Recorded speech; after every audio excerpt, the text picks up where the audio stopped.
All right, so speaking of lenses, Aleksei, you've brought some in for us to fangirl over, which I already am. Yes. What do you got for us? All right, well, let's start with the one that's older than all of us here, and this is the Canon FD 85 to 300 mm. And lift it up, Roy. And, you can be the model. Gosh, this is like we're on Jupiter or something. This is Wow, that's a big boy. it's a large chunk of glass and metal. you could, that's like a shell from a tank. Yeah. You could put that in Pretty a tank much. and it'll blow up a building. Yeah. Jeez. There's lots of parallels there. We talk about looking down the barrel and Yeah. shooting. Yeah. For us in the film world, that's fine, but everyone else would be going, we're not entirely sure what you're talking about here. Yeah. All right. So what is the focal length of this beauty? Well, this one's 85 to 300, and it's quite a range, and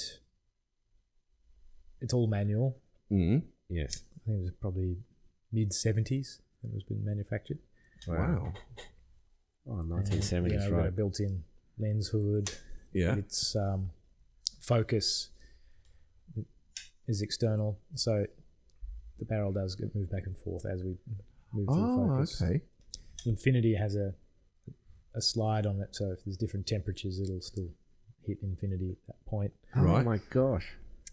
So the tolerances aren't as fine as they are now because we've got CAD-aided construction. Yeah. Computer-aided design, This is probably a measure of handmade Yeah. due to its age. And this has the elements there. I think on the wide you could see Yeah. the inner mechanism there, and then as I go to Yep, there we go. 300 it'll disappear Yeah. as it increases the focal length. This one's has an iris range of 4.5 to 22. That's good. For its age, it's relatively fast, and these days we can get 2.8, which is quite common for a lens of this range. Yeah. And What's the mount? so there's a Canon FD mount. Oh, FD, of course. Yeah. Right. So it's a breech lock that turns and then clamps down onto the mount. Gives you a very tight fitting. I'd say it's better than the EF type mount in terms of that, but it is a lot slower to sort of mesh and undo. Not as quick I just remount hate- the lens. Yeah. I don't like the electronic iris control on the EF. That's just the... Well, that's one of my biggest frustrations and why I don't have those type of lenses is that I can't manually control the iris. Now this one here I've modified by removing the bearings. It allows me to have a smooth iris, which line up there, There we go. Yeah. opens and closes. So this is ideal for Oh, you declicked it, yes. shooting video because we don't see the exposure step as we click through it. Yeah. It's smooth. Wow, And that's really- these type of lenses, I had to manually make a brass component in here that will interface with the iris deep inside the barrel wow. to allow me to do that. Because as soon as you remove the bearings, the springs won't park the iris in the position you want. It'll just go slack. And Yeah. that's unique to the FDs. We find that there's lots of other lenses around, like the Leica Rs, which you can just simply remove the bearings and that add a bit of grease and it'll iris as it should. What did I take apart? I took apart my Helios 44M, but only because the iris got stuck, and it's still it's not really that good anymore. Probably find there's a bit of grease trapped in the blades and you have to dissolve that before it'll release. Which I've found with a number of other FDs. I've got 17 of these. So that all, Just a few Same then. series. Oh my god. Yeah. A lot of them come out of Japan and they're vulnerable to fungus, and the fungus is growing from the organic grease that they used originally in the barrel Oh. as a source of food because it's carbon based. Oh dear. And it's hit and miss. These days, there'll be very few perfect lenses coming out, because everyone's probably built their collections, and some of which are so rare that they're going up in value by a significant amount. There's spherical ones in this series which are now going for $5,000 US, and Wow. they are all being bought up, so it can be rehoused into professional housings with marks, and Wow. those ones will fetch $15,000 each once they're been rehoused. So, Jeez. and the popularity is born from the fact that the cameras now are so clean and sharp that we're actually looking for older lenses to take the edge off, because people aren't that sharp. Yeah. We're going to be looking at every pore in my skin on a 10-meter screen in the cinema. It would be quite an alarming and uncomfortable thing, unless we purposely want that. A lot of the men probably look great, rough, but certainly not a lot of the women. They're going to want to look, smooth and beautiful and young, and so we can just bring in some of these old lenses and add a bit of filtration to knock that sharpness down. I mean, it's an interesting thing you bring up about lenses and sharpness and things like the pores, because there's this race to go to 8K and now to go to what, 12K? Yeah, recently Blackmagic's just dropped everyone this new camera and there's 12K. Now for me, it's doesn't really change anything. We could find probably some incredibly accurate lenses that could perform at that resolution. That would be in the order of 40,000 euros per lens to buy to even play in that end. But could be good for underwater scenes, landscape scenes, just to get incredible detail out of corals and falling water. Well, that's those sorts of shots you want the maximum detail. But I mean, we've got two different things here. We've got in film. I mean, in film, sports, no. Wildlife, no. Documentaries, no. You want the maximum resolution and the maximum detail, because that's the whole point. The fur on that tiger would look incredible. Right. But for things like film and movies, I mean, there's a tug of war between, you want a stylistic representation. Yeah. You don't want everything.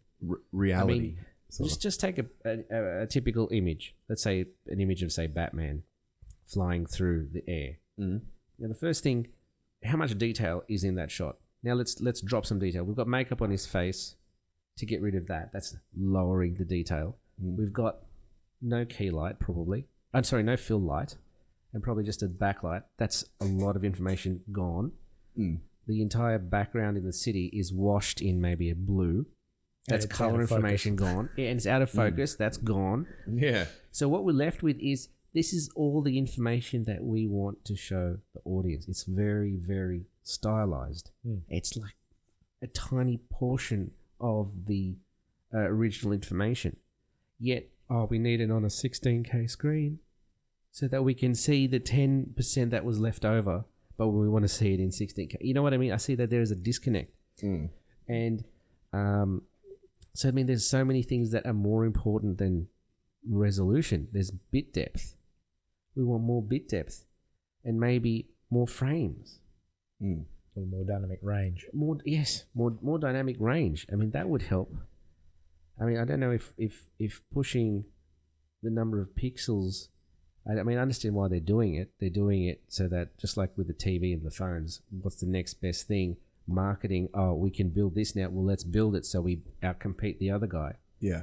But it's like, it's a race to the top, and it's maybe there's just, it's just, I mean, unless we change the use case, like with these phones, you might have a situation where you're going to use them for, say, virtual reality type experiences. Then you would use the extra resolution, or you would attach to those Blackmagics that at 12K, you might have a lens that wraps around and gets a 360 view of the entire area that you're shooting. And then you can crop in on a 4K in post. Then, okay, then, 12K makes sense. So we don't know how we're going to utilize these things. But I mean, if we're using them to shoot like talking heads, I think it's a bit overkill.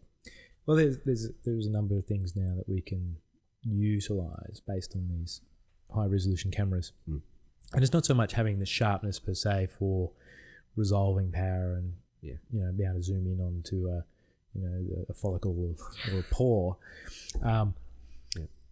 We can always knock that back with vintage lenses, some of which are extraordinarily expensive now because there's not enough available for everyone to use. And then if you want to take it even further, we can put filters into there to knock it back. And for drama, we're going to be wanting to find emotion in concepts. Right. We want to be able to feel our images. And that's why we're going to shape and shift them into where we need to go based on whatever the story is driving. And if it's sci-fi, we may even prefer a higher contrast lens that's sharper, and that the sterile scenes are going to have a lot of geometric edges, and we want to really exaggerate that. But same thing as the close-ups on those actors are probably going to need to be knocked back, because just on a 10-meter screen, their presence is going to be far too strong with the detail and be distracting almost.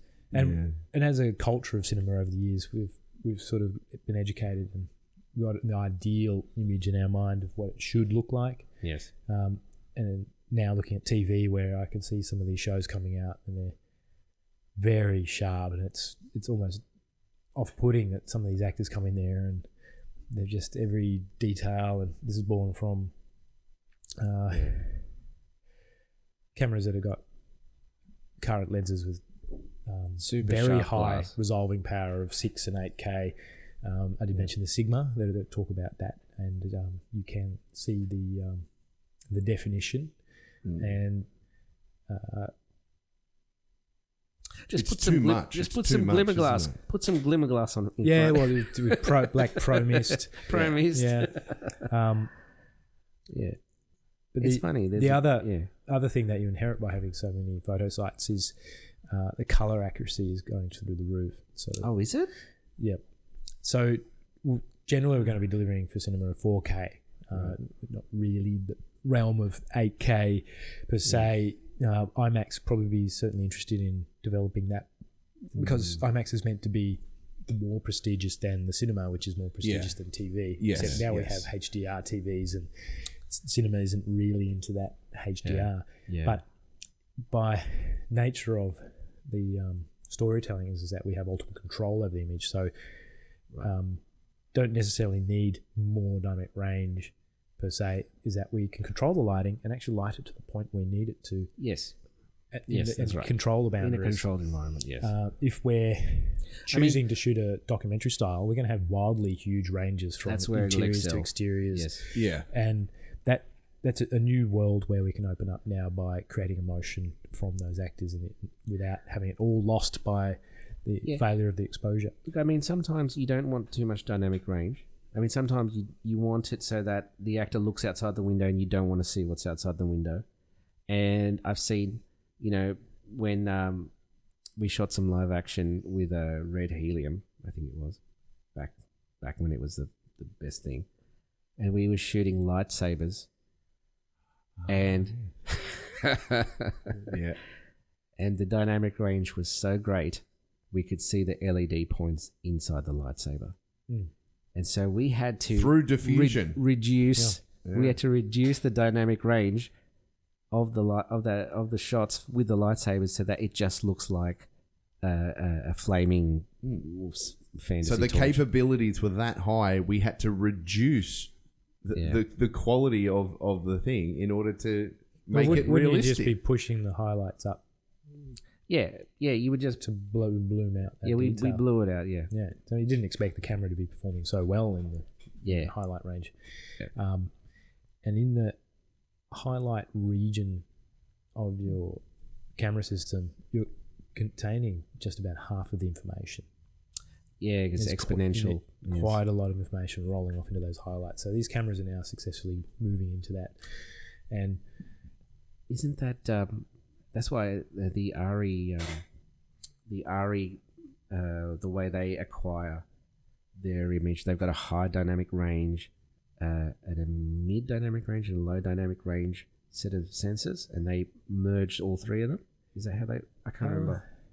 Well, their sensors born from them being able to develop film scanners, and so on the back of the film scanners where they were scanning film, they flipped it around and made their own sensor technology, and everything that's come with that is it's the same color profile science that went with the film technology, and so they were able to open up a whole new world, and everyone's adopted the cameras because they look so good, and the RE look. Having that background coming from their scanners allowed them to go into that direction, and they invested a lot of processing into getting the dynamic range there, and they have quite a lot of information there in the highlights, some of which is still the most forefront technology that we have, and that's why it's widely adopted by most people making films. That's just because there's colour in there in those spots that are almost clipping. There's information, and many of the others just start to lose information. You get magenta shifts, or there's colour biases or sunspots, and there's just not enough information right there at the sort of tipping point at the exposure. Right at the top. Yeah. Now you've brought in another lens that I am totally excited about. That big one in front of you. Look at this piece of machinery. Oh my lord. CP2. Well, let's have a chat about this one. All right. So I've recently acquired a set of these. I've got 6 ranging from 18, 25, 28, 35, 50 and 85 mil.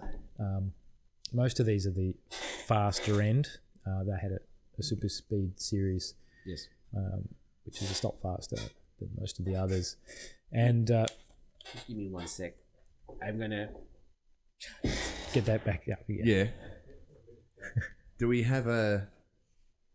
Oh, he wants to look through it. I've recently collected a set of Zeiss compact primes. These are CP2s and are now vintage because they're no longer sold new. I didn't think they were that old. CP2s? So 14. Oh, okay. 13, Maybe 12, yes. 14 years. All right, fair enough. The Super Speed series are newer. They're more recent.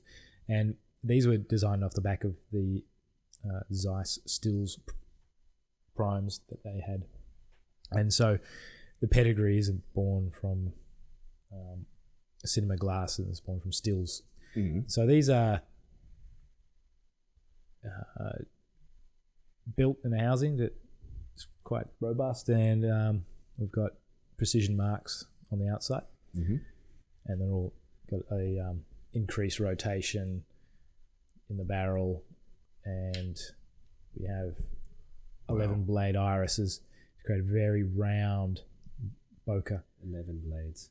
Yeah. And they're very contrasty lenses. They can take they hold their flare. They don't flare out easily. A lot of people would say these are quite clinical. This is generally known by Zeiss. And more recently, we can talk about how Zeiss has evolved their type of lenses and started introducing characteristics that we desire, which is a part of the, could say softening, but more of a sympathetic or a cosmetic rendering that would solve all our problems with the high set of resolution cameras. CP2 lenses, are they pretty much your go-to at the moment, or you always swap here and there, but for consistency, sort of? Now that I've owned them, I'm going to choose to use them as like an everyday type lens. We're probably going to need to use Pro Mist pretty regularly just to take the edge off these. Due to their sharpness, are they a bit too sharp? Or? No. Since their time, they were being used on Super 35 sensors, and then they've been cropped. And by nature, a lot of people would talk about how they aren't that sharp. And that's because there's a mismatch with the resolving power. These are full frame lenses. So if you throw it onto a full frame camera, which we now have out there in the wild, you get quite a good quality image. But then therein is that I could use that softer rendering to my advantage to knock back the resolution of the camera, and so they should look quite good for most of the time. But for other type of projects, I may choose different types of lenses based on their characteristics. So like choosing a paintbrush, if I wanted a more organic feel, it looks softer and had like a rich warmth to it, I could choose a set of Cook lenses. Which just have quite a nice appeal to them. The Cook look. Exactly. I know about that. Yeah.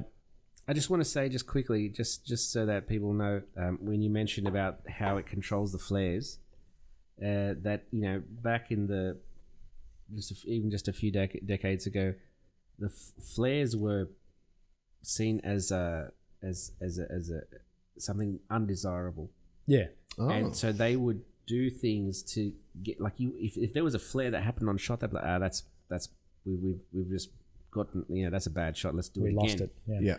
So they would put multi coats in the inside of the barrel to suppress that. But it's only recently that we've gone, I like it. lens flares, let's do it. Yeah. So modern lenses, they're able to nail the diffraction of the light with the coatings that they use, and that would have very low amounts of chromatic abrasion. We would internal bouncing and flare is controlled, and so light as it passes from element to element isn't dispersing. It's holding that. That also means that you get a lot of contrast and increased resolving power. Where the vintage lenses, there's a limitation to the coatings, the technology they had at the time. Some of the earlier ones are even more exotic, is that they were highly toxic coatings, and those people who made those lenses, and they were generally Boltars, super Boltars, 40s and 50s, didn't have a very long shelf life because of those chemicals. Oh dear. And they may have also been playing with radioactive elements with Radon. Radium. Wow. Radium, thorium. Yeah. Wow. But we can still use some of those lenses today, and they have a glow about them. And it's not so much the radiation emitting from them; it's quite low. But the way it diffracted the light would be smoothing the skin tone frequencies and keeping the darker areas where the eyes are very sharp, just because the different wavelengths of lights passing through the lens would cater for that. Wow. And today, ARRI, for example, has signature primes, and of which they're incredibly expensive, but they've built in coatings that optimize the smoothing of skin tone, and will also optimize the definition of the dark areas so that they have a sharper presence. And that's by having full frame glass, is that we can now leverage, we can now tune and choose to optimize them to create a better or a more flattering look, especially with skin tones, and these can be achieved now that we have lenses with a very small flange depth. So these are PL mount lenses, typically have a 52mm flange depth, which would allow for room for a rotating shutter. Stills would be very similar, so a 35mm stills would have a reflex and a shutter that would pass through. It would require room. We now have mirrorless technology where lenses can be closer to the aperture, and even by, I think it was 18, 20 mils. It depends on the manufacturer and the mounts. And by doing that, we can... And focal reducers as well now. Well, the reducers were very interesting, and the idea of moving the lens closer to the aperture allowed us to reduce the complexity of the lens. So we've done so well at tuning Super 35 lenses, and Master Prime, for example, is like perfect. There's no distortion and vignettes or anything. They've tried to iron out all of those things that were undesirable classically. Very minimal chromatic abrasion, and that was still in the rotating shutter world. But now we have signature primes. There's no mechanism there. You mount them closer, and then the lenses became simpler. But by having a simpler lens in the design, is that we can now reintroduce things of interest, like the coatings that allow us to have a more organic feel in a succinct way. All right. But it's quite an interesting thing that people should know. Yep, when you're ready, fellas. We're rolling here. Rolling. All right, so what I was getting on about having lenses that mount onto mirrorless cameras with a short flange is that manufacturers done so well at fine-tuning glass with a Super 35 aperture that they can now use that technology on a full-frame lens, and then we get an improved lens in many areas where we can control the coatings for the skin tone definition. We can create sharper lenses with better resolving power because we're able to fine-tune the coatings and the elements in the lens. And there's also a major engineering improvement by not having to bend light around so many corners and get it to project through such a long flange depth. Mirrorless. We can remove and reduce the complexity of the elements inside the lens. And therefore, in the lens. Yes, sorry. Yes. Yeah, so we can carry through the contrast and the resolving power of the lens just by simplifying it. Yeah. And it'll still perform the same field of view. But the full frame is now giving us all these beautiful tools because of that. So you think that Super 35 is here to stay, or we're going to move to full frame? I think all the different types of technology will be around in some format. It's the stories drive what's going to be told, and the way it needs to be told could be enjoyed in different ways. Yeah. We could all be running around shooting 12K, the IMAX sensors, and having sheer edge depth close-ups on the cornea of an eyeball. I gotta say, it doesn't make any sense because everything's out of focus. It's mush. Look, I like IMAX because there's almost nothing, there's almost no work that needs to be done to immerse the audience. You just show them whatever it is you're shooting, and the audience is immersed. Because it's IMAX. Yeah. Whereas in cinema, you have to pull out all the bells and whistles. You have to, get the framing right and the composition right. We need to keep the engagement with the audience. The suspension of disbelief. As soon as we fail to do that, they'll be looking around and going, his nose is a bit long and they're a bit short. And like the story's been lost. You've failed to achieve what you've set out to do as soon as that happens. IMAX has generally got programs which are just incredible, coral reefs in environments that are exciting. Because that is at the stage where you can't help but be immersed. It's like it's not even voluntary at that point. You'll just get you don't need any convincing. You're swimming in a coral reef. Yeah. Whereas in cinema you have to you have to work for it. Directed with what's unfolding. Yeah. Even with IMAX, say if you wanted to go that big field of view, your extract in the middle where your screen direction is going to play out is generally going to be similar to the size that you would have in the cinema. So you're basically just adding extension to that because you're not able to tell the story, because if you have to look away and around, you're going to lose that moment on screen. And so you have to put in frame guides and make sure that your action is going to be in the area that you can perceive in that environment. Otherwise it disappears. Yeah, I think like things like, as you were mentioning, that I was thinking about it in virtual reality when I tried it a few times. That was the issue I was having. There was like a voice would come on and they would start talking and I wouldn't see anyone, and I would spin my chair around and they've been talking behind me the whole time in VR. And that's kind of like, you're going to have that issue with IMAX. There was a whole world of challenges when we started shooting VR. So you did too. I remember. I've done some, and we had to hide the lights. We couldn't have equipment. Back in most sets, you look at it, it's just like a sea of hardware and people standing looking at you. Oh dear. Yeah. We can't have that. We chose spots in sets where we could digitally paint over and hide light sources, and we either had to use practical sources. We had other limitations where we couldn't screen direct through cutting or by zooming in for emphasis on performance. So actors would had to basically do a stage play, and their performance was relative to what we see with our eyes. And so it's less cinematic.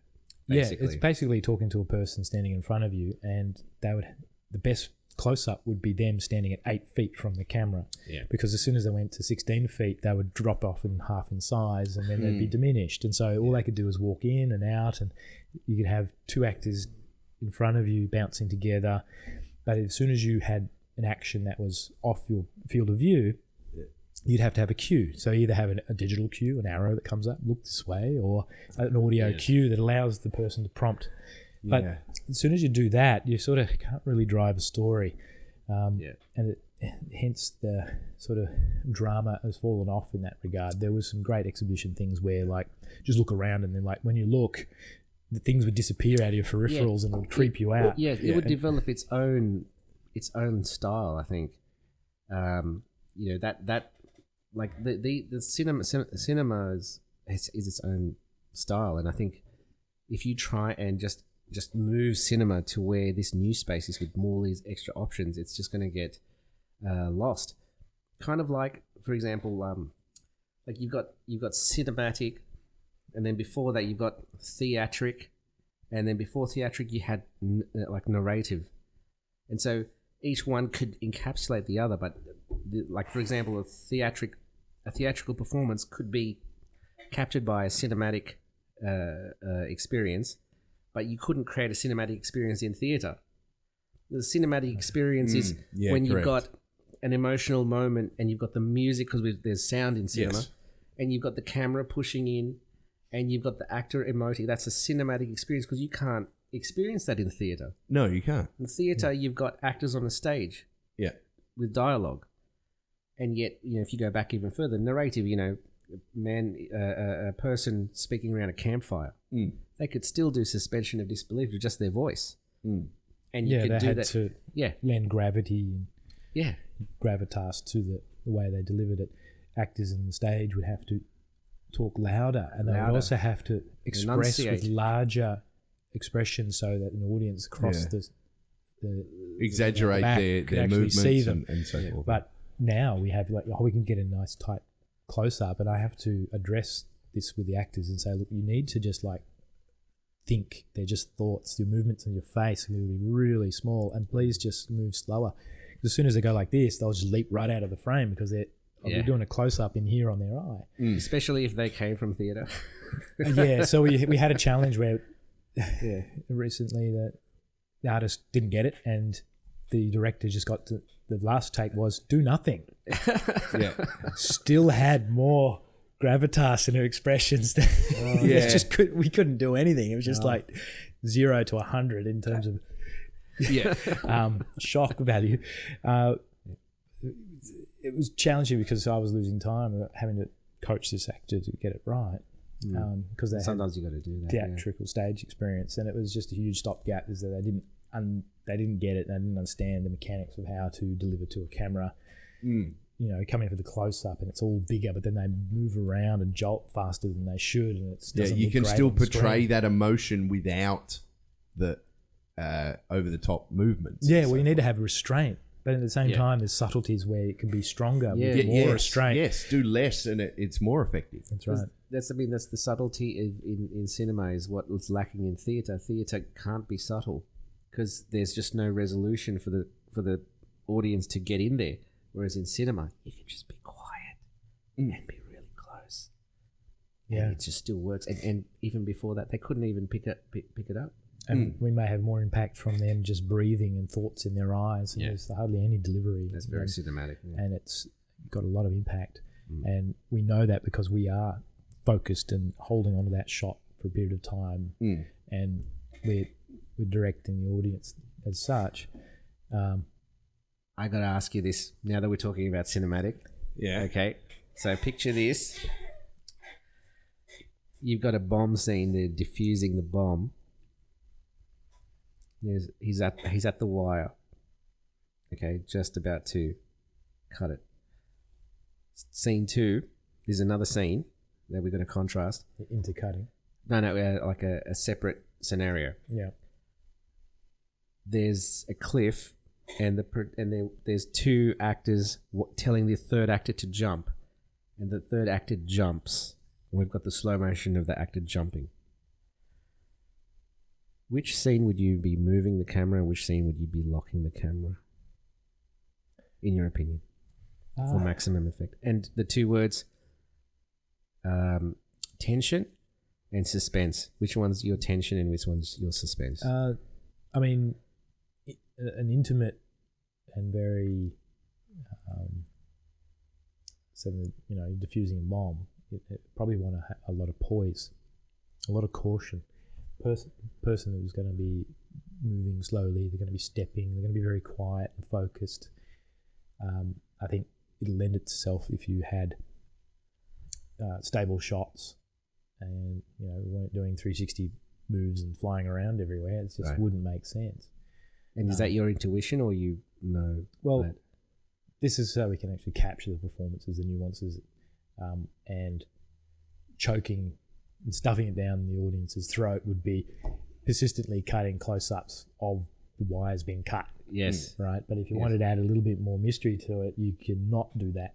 But you would have to find devices and mechanisms to convey the message to the audience. But you'll find those solutions if you've considered those and spent some time thinking about it. And you might find that they'll have a lot more impact. And so if you try to hide and reveal things at a later time, an open frame. Some movies, but the outcome is that he's cut the wire, but then it's still ticking and goes off. Oh, yes. You're talking about how to even, pan it out even more. Yeah, that it failed to trigger. And it could be red herrings cutting in on purpose to confuse the audience. All right. And on the other side of the coin of the cliff is like, well, you could always do a Peter Jackson sweeping arc around the mountainside and then zoom into a portrait, and then it goes over his shoulder and we go into a sort of a Michael Bay type thing, and he hops off the cliff and the camera goes with it. Now this is a comment a friend of mine made from the Watchmen film. So movies now, and this was 10 years ago or so, that he jumped out the glass plate window and the camera followed him. Like, this is what we can do now. We can mount cameras and stabilize them. And before we had difficulties with technology and limitations, it just looked like a blurry rolling mess because we can't get the camera there. Yeah. Like what I mentioned with the Top Gun is that when you've got cameras all over the jet, but then we get these like two tango shots front and back from the two jets, which are in a dogfight, moving together in space at speed. Jeez. Right? And you're just going to have nuances in there that make it feel real, and the speed and the energy and the way the light flares and kicks, and then they can intercut forwards and backwards between jets because these are perspectives from the jets, not from a third jet which is following them. Yeah. Which, then they got three jets, more complications of trajectories that pilots would have to be aware of. You got the line, don't cross the line. Oh, that'd be a bit hard, So we can do these things where, an audience would never have leapt off the cliff and witness it. Yeah. We get to go with the person to feel that rush as they fall. That fear. What's the outcome? Are they going to pull a parachute or hit the floor and bounce like a rubber, or are they just going to go crunch? Yeah. So, this is how I know that this cinematography is in your blood. I think that it is in your blood. Yeah, there's the consideration of how to tackle shots. And if you're really good at it, you can line it up with the director's vision. Yes. They may call the shots and say, we would like to do this, so you get the appropriate equipment. But you can also make suggestions and say, look, it doesn't quite feel right. And I'm thinking, well, if we take this approach and do it the hard way, because films is meant to be prestigious and meant to be an exhibition and demonstration of the state-of-the-art techniques, state-of-the-art performances. It's the cream of the crop, the best of the best. We're here to do a feature presentation. Yes. Yeah. TV, well, we can roll it back. We don't have time. We can... it's a steady cam on each scene. Yeah, just like... Point it here, point it there. Shoot portraits and a couple of master shots and no one will know the better. Yeah. But sometimes when they're tracking back and forth, which is a huge bugbear for me, and it's TV and they've got a lot of dialogue to get through because it's just existential shit that they have to carry converse and they've got an hour to fill a space. They don't even do cut. The poor editor's going, well, what's the screen direction? It's going this way, and then it cuts and it's going back this way. Yeah, and it's just like courtroom stuff is just like the hard way is to have screen direction where the director's going, I want the camera to move to here, cut.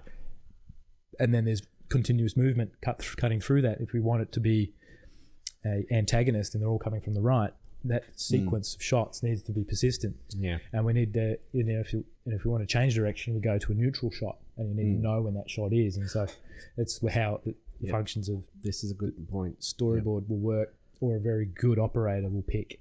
Okay, you mentioned neutral shot. I think this is a good. You just reminded me of something. Is this in relation to your frame energy? Oh thing? my gosh, yes. Yeah. Okay, so back to the for example, those 2 points with the cliff jump and the wire thing. So that's supposedly the difference between suspense and tension. And tension is when you've got, you know what you have to do, but you don't know what's going to happen when you do it. And that's when you supposedly you lock the camera, because a person's natural reaction is to freeze. And that builds, so every time you cut to another shot and the camera's locked, you cut to another shot and the camera's locked. It can pan and tilt, but it's locked. You build this frame energy, and then you can pop it. As soon as you move the camera, it pops. Yeah. And on the other side, you've got suspense, which is you've done something. You haven't, you don't know, you've already done it, but you don't know what's going to happen. So they've jumped the cliff, and they're in the air. So there's nothing more for them to do. It's all in the hands of the Almighty now. Yeah. That's when you can spin the camera around, because everything's like, oh, what's going to happen. And if you spin the camera and spin the camera and spin the camera, and then if you lock it, you break the frame energy again, because now it's all this movement has suddenly stopped. And sometimes climax point. they do it comedically sometimes. In I remember the Ant-Man trailer, where they had Ant-Man jumping off a train, and the train was moving, and then the other guy was coming out, and everything was moving, and then it cuts to a wide that's locked off, and you realize they're toy train sets. Yeah. And it just popped the frame energy. I thought, that's hilarious.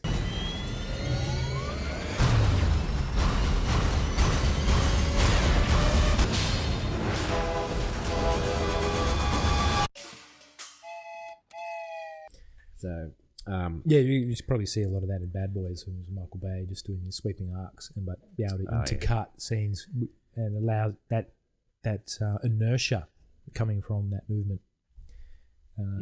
He does that. Allows it to just keep progressing the tension across those shots, and they're very fast. There's a lot of shots going on. See, they give him a lot of flack and call it Bayhem. Yeah. But, I mean, it's very hard to do, and to keep the audience engaged for that long. I mean, it's like people complaining about techno music and dance music, say, oh, it's just repetitive. It's all the same. You know, oh, it's hard to make opera and orchestral. Well, you try and make he knows how techno, to navigate those beats, and make it engaging for someone for more than 20 seconds. Yeah. So, and there's also the approach to the acquisition is like, you know, those sort of things. They'll have multiple cameras, and they have very clever positions that he knows that they'll all cut in the right way. Yeah. And if you're like Fast and the Furious, you're going to have 7 camera setups, because you're going to crush cars and whatever. Yeah. And it's quite a investment that day. But that's just the approach you got to take, because it'll all come out in the wash and the edit. Because if you miss out on the couple of shots, you've got gaps in that which you can't. Let's just build the set again. Yeah, you can't build the set again, and we'll just record it. We'll just one film guy it just again. said reset car, and half the crew went, "Oh, wait a minute, we can't reset the car. It's at It's the bottom of the lake." over Wait a there, minute. upside down. Let's do that again. The lens cap was on. Yeah. Jesus. Well, there was a great shot in one film. Cinematographers, they said, "Oh, that was the last of the camera," because they could see the car coming right after that. Oh, wow. I wrote that off, but it still made the movie as it was still rolling. Wow. So they, Oh, jeez. no, I think there's even a number of those in Mad Max as well. Oh, the last frames of destroyed the camera. quite a number of cameras in the process of making it. Jeez. Have you been in a situation where there's sort of stunt work, and you're like, "Oh, I'm a bit worried about my equipment here," or in any scenario where you're just like, "I'm at risk. I don't like it." So I was working on Wolf Creek 2, and they dropped a truck off a cliff, and As you do. we had no less than 13 cameras that day. And we had a number of extra people coming in for that. It was later in the production because we now gotten through the more important stuff, and there was the whole day dedicated to that sequence. And we did 2 days where we did the Jeep first and let that settle in the bottom of the valley, which established what we were going to do the next day. And I was tasked to go and put GoPros on the truck. Right? So I'm up on the hill. We've got mounting points, and we're all on radios, and everyone's like, camera A was rolling, and everyone gets the slates, and I'm up there, and it was my turn, and I start one. There was one in the truck cabin, there was one on the front bull bar, and I planned it so I make my way up the hill, so I'm not underneath this thing.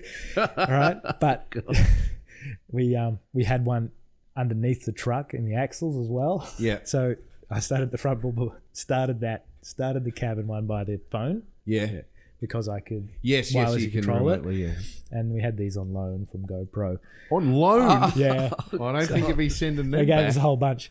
And so then I run up under the truck, start the axle one, and then I come out the other side and start the rear bumper one, which was like down the side of the truck. Yeah. And then I waved, and they said, okay, now they can release the truck. And I'm up there, and the guy who released it got whipped by the cable. Oh.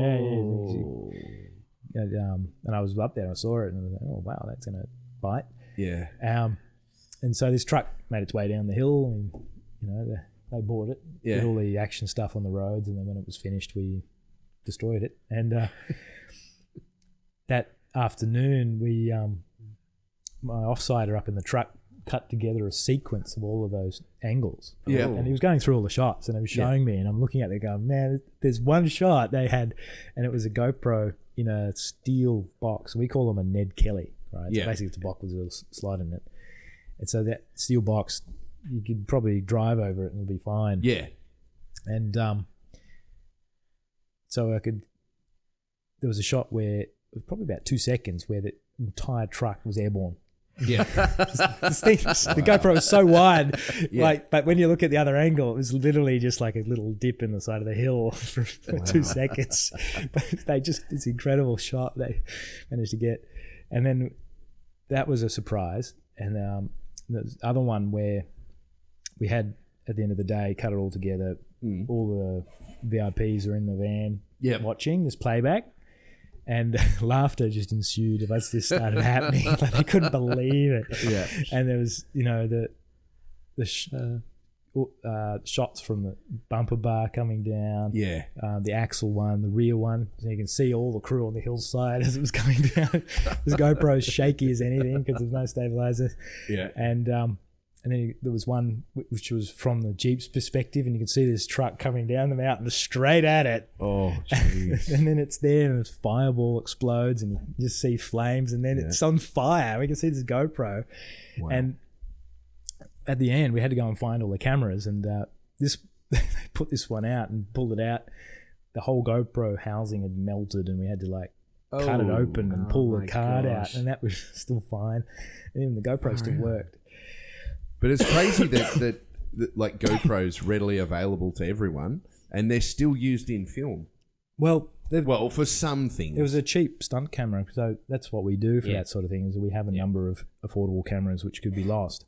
Yeah. And 2 of the GoPros were lost. The cabin one, because when you look at the truck, the whole cabin was just crushed into the bottom of the valley, and it was impossible to find again. Yeah. And there was another one, I think, on the Jeep. It was the bull bar one, or another one that was on the Jeep, just a different angle, and that never turned up. But at some time after it was on fire, there was explosions of white flame, which was suggested that the lithium batteries had gone. Yeah. And the guy who arranged the GoPro said, well, they've got to go back, and no matter what the condition. And he was trying to play through the wreckage the next day to see if he could find it. But I was like, yeah, that's I don't think you're going to find that. Vaporized. So the ones in the Ned Kelly survived because they're pretty robust, and the guys had set them up in strategic positions, and It's just fantastic to see all these different angles cut together with everyone Yeah. in tears just from how good it was. It's just- I can imagine. And what else? Because I mean, you don't want to sacrifice any camera, but you'll sacrifice a GoPro as opposed to mounting 7 ARRI Alexas on a car. Yeah, so the main you know what it is. the main 2 cameras were Alexa 4x3s Yeah. at the time, and we were shooting with Hawk Anamorphics, and Oh. they had to be imported from Vantage in Europe Wow. because they don't Okay. reside here in Australia, All right. and they're worth per lens just as much as the camera body was. And all the main production looked fantastic. It was shooting this action film in the desert, Yeah. widescreen, and these cameras performed really well in those environments. And we were out there, and the director says, "Oh, this is why we're here in January." And at 10 paces was heat shimmer. Yeah. And it's like, all the crew just going, right. Wow. 2 weeks in Hawker and the Flinders Ranges. So you were on set for that production? Yeah, For I was out the there whole thing? Yeah. working as their DIT, so I was archiving all the footage coming off those cameras and Cool. making Yep. sure they still worked, because Yep. they had a slave recorder that was on the external, and all kinds of problems would happen if that went in check. And Oh, yeah. You wouldn't want to get to the end of the day and go, guys. oh well, yeah, there was a problem that occurred, and it turned out to be the operator hitting the stop button, and it was just like 36 takes, and I was like, why is there 36 takes there? Oh no! And he was bumping it. No. It turned out the take was when he was doing the whip pan, and it was like, it was basically edited. We got the footage that we wanted. It's just Yeah. every time it would stop. Oh, no. Whoops. Now the camera was fine, and it was like everyone was going, what's happening? And it turned out they just needed to lock it so they couldn't bump the Yeah, remote. yeah. And but these were protocols that didn't quite occur to you until it happened, and it didn't take very long before I identified what was going on there, and Yeah. let them know what's That's how what to would be. solve those problems. Yeah. Because they're on the back of a truck heading down the road, and there's no Yeah. chance to play back and see what was going on. Yeah, So- true. I would like there to be two innovations. One, a lens cap detector that will say lens cap on when you hit the record button. They haven't got that yet. That's crazy. Mm-hmm. And the second one, I think that's just a part of being qualified to use a camera. As soon as you find the power button, if you True. press, you if find you, the lens caps. there would be as soon as you press the record button and stop, it will count down from 5. And are you sure? And Oh, with the a safety. brackets, A and safety. in brackets, Yeah. tail slate, Yeah. right? Because as soon as you press the stop recording, someone screams out tail slate. It's too late. But if you press it and it says, "Are you sure?" and someone screams out tail slate, you press it again. It should keep going. I'm pretty sure they have that in some audio recorders, don't they? They record. Or they could just Up hit the to- record button, do 24 hours a day, and sit back and just record the everything. data's and not it an still issue. fits on a Yeah, thumb true. drive. No, but that technology, Roy, I think is there in some audio recorders that you press stop and it continues to record for a little bit. Yeah, so there's pre-roll, Oh. post-roll. Some cameras have pre-roll; they buffer to a cache. So Yeah. for documentary, you can capture things before it's rolling without having to hit the button. This thing has that S&Q. Yeah, but it's buffer. Yeah, so You like if take you- away a lot of features if you The FS700, yeah. if you're recording, let's say you're waiting for a bird to attack something. Yeah. When it eventually attacks something, and then it flies, you just press stop and it records the last 12 seconds and dumps it. Yeah, it's the Phantom Flex is like that. It has a huge buffer. Oh yeah, but and, that's the Phantom. you smash the glass and it's happened, and then you just hit stop. Yeah. You're not going to be able to hit start it when it happens because 100,000 frames a you'll second or miss it. something. Yeah. Yeah. And they can even have triggers. You can have electronic pulses come in and it'll start and stop it. So you have a very precise moment. A lot of the times they're just imprecise. Scrub through it, see if it looks good. Trash it if it doesn't. Do it again. Yeah. there's, Wow. So much data involved with that. Yeah. You're shooting a week's worth of footage in an In hour. 2 seconds. Yeah. Yeah. So on a lot of action scenes, you'd use, your GoPro type cameras just in case they get smashed. Well, at the time they were just readily available, and these days, more recently, I think last year they were using the little Sony RXO cameras for doing things that they can mount to body mounts and throw them around. Well, they're good for hooking up for multicam stuff as well. Yeah, we can get a number of them and they're cheap, and if they get broken... did they have time code and everything? Yeah, good. Basic time code and the log profile. We now have a Sigma FP, which is a tiny little box. It'd be a fantastic it only does alternative. RAW. RAW is exponentially difficult than that one. Yeah. Or is that like just a camera body like the Z-Cam? Just the body itself? You need external monitor, external recorder. Well, it has a little screen on the back, but it's very tiny for a full frame camera.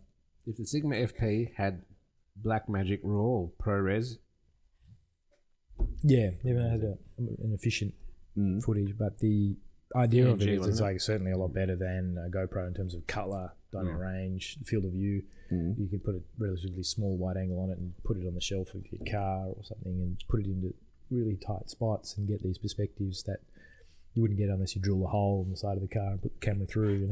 Yeah. Or you do our trick, mirror. Yeah. Well, you can get low shots with prisms that come down to the ground as well, so you can have the road heading off. Remember we did that shot? We did that shot with that drilling machine coming down. That's right. Onto we had this shot. We were filming for a construction company. I've seen the shot. I know the one you're talking about. And it looks like we buried the camera in the ground and covered it with soil. Yeah. And the guy's about to drill a hole through the camera. I remember that shot. I was like, how the hell did you do this? We just stuck a mirror up and shoot sideways. We just put a mirror on the ground. Yeah. We shot the camera, looking at the mirror, looking up at the drill bit, and that was it. Yeah. Wow. Actually, speaking of lenses, one thing I've never understood, tilt shift lenses. What are they all about? Well, classically, the stills world, they would have been used for correcting the perspective of building architecture. And so the keystone effect when you tilt up is that the top of the building will shrink away from the base and perspective. Oh, so it's just mainly a perspective, because I've never really understood what the tilt shift lenses purpose was. You can bend the front of it so that the elements distort, but they correct the view that you're getting. So if you want to look up, so it's not really used in the filmmaking space per se? Well, there are sets of lenses which we now use to make things look like a macro tabletop thing. So you can go and do a city with people wandering around, and what it does is that focus plane has been shifted from square to the aperture to a diagonal, and so it feels like you're looking at a macro shot because everything's blurry. You can also use a tilt shift if you wanted to get two cameras to film exactly the same thing. So you'd have the camera on the left. It's an interesting concept because that would have been a solution to parallel cameras for 3D. Is that you could what happens is you have your master camera and the slave would be a parallax, so that you can choose your depth. Yep. But that would have keystoning, so it would distort because it's not square to the other one. Yeah, right. But if you had a measure of lenses that had a little bit of tilt shift, you can correct that keystoning. The only thing is by nature of 3D is that both lenses need to be slightly matching. Different. Even if they're zooms, they make banana. They both need a banana and track together. Yeah, they've got to be matching sets exactly. Right. There might be a way, There might be a way if they make a lens, a complicated binocular lens, that creates two images side by side, maybe squished, and you have to de-squeeze it or whatever.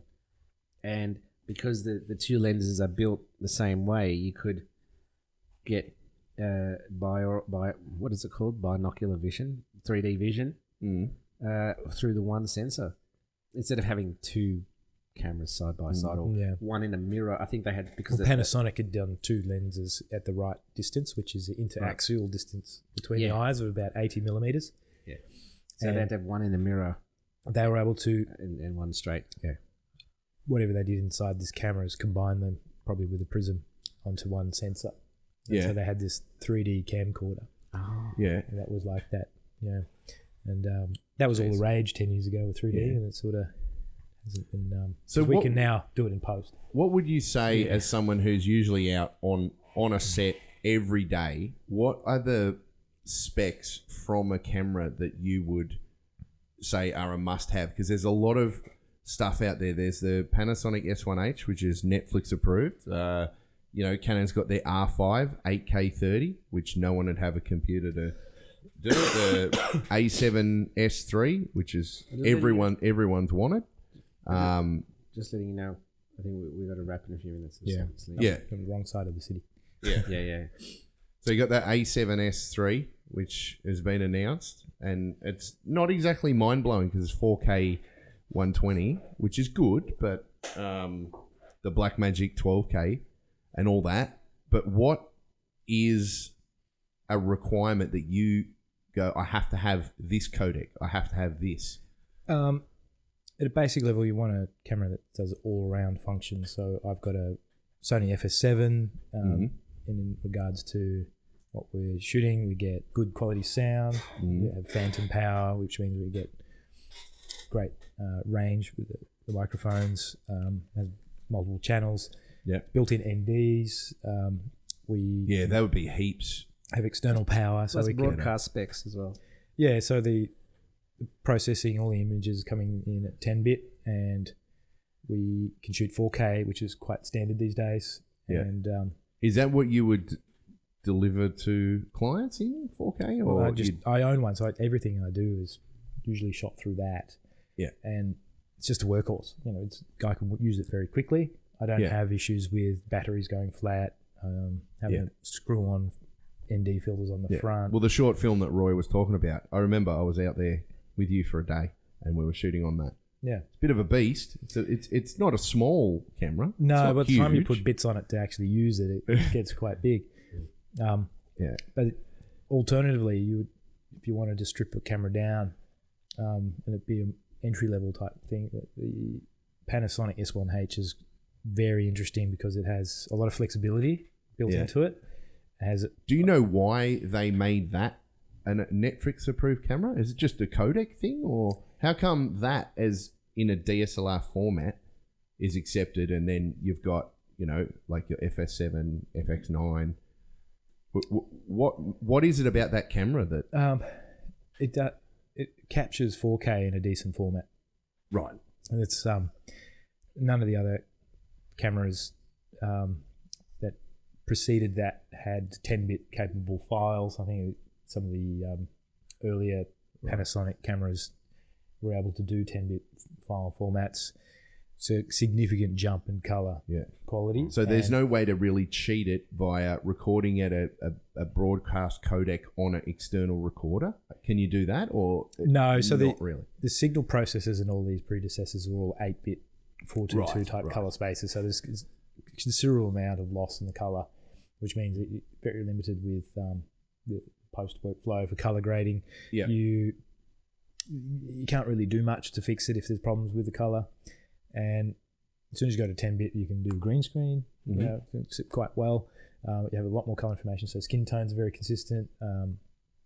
All the highlights and things still contain color. If you wanted to massage the log profile, you can shoot with the Panasonic V-Log, and that also has a larger color gamut than some of the other major production cameras of the earlier generation, because they now have started to build cameras with BT 2020. I heard about that color stuff. space in mind, which is for HDR, and that's why there's also the 100 plus frame rates now for various other things in sport or documentary.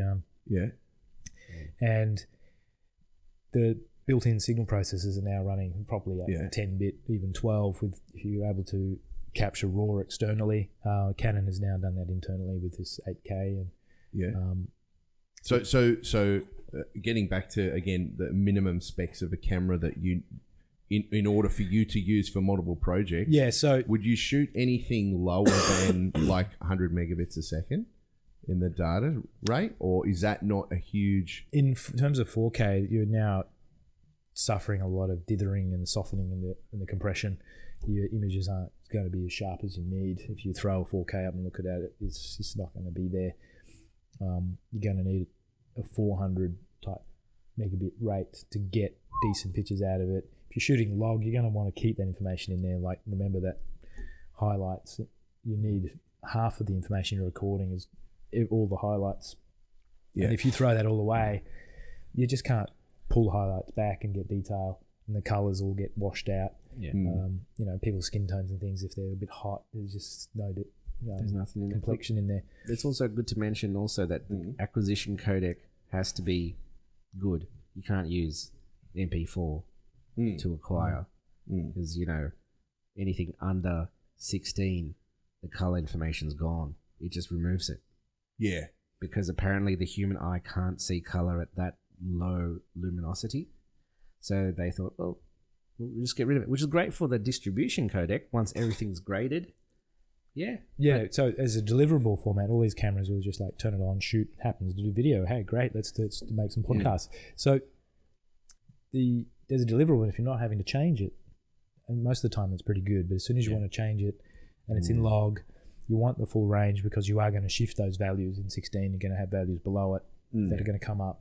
You're going to have highlight values that are beyond the range for safe broadcast. They're going to have detail there that you can pull back. So you would shoot everything you shoot is in log, I would assume. Yeah, I try to. It's very rare that I don't, unless you need to expedite footage without having to process it. And so you choose a profile that has a low contrast, maintains highlight details and shadow detail, and generally should nail the skin tone. So whoever gets it, they can't really stuff it up. It's half done for you, sort of. Yeah, and so you use a LUT. It's just a nice aesthetic. Some cameras look differently without a LUT, and so you can't just grade them without it. Basically, if this was up there, that's what it is, a LUT. This whole table is up there. It's a lookup table. And are you DaVinci Resolve or Premiere? These days I'm using Resolve just about everything. Because you do a lot of color work, so it's probably better in that we've got space. Powerful professional tools embedded in that, and we can deliver to broadcast to the web with using sRGB color spaces, and we switch it over to cinema without any difficulty, and we know the results are going to be pretty accurate. Where I've diverted away from Premiere because I just really don't know what I'm getting. I can't tell or even know what it's doing under the hood. It says it's an 8-bit or 10-bit in the timeline, but I really don't know. It's really hard to get a result with the color. Color management's very poor. They've really built it in mind for delivering out of Premiere, so you bring it all together, and makes it hard to do a finish in other applications which might do a much better job. Right. And it's great for cutting very quickly, and you can just send an EDL or XML file into Resolve, bring it all in, and then we load up an ACES color profile, which is a system which is including all the theoretical colors between R, G, and B. And inside that is your captured information, whatever the camera is, and we don't have cameras that even remotely fulfill that. It's a very small amount. With the new development, which I've previously mentioned with the color gamuts in BT 2020, is that is quite a significant jump in color information, and we now have manufacturers making cameras to that specification that will fill those boundaries. And we should be able to get more detail in green more than ever. I mean, if you see in HDR, it's going to look fantastic.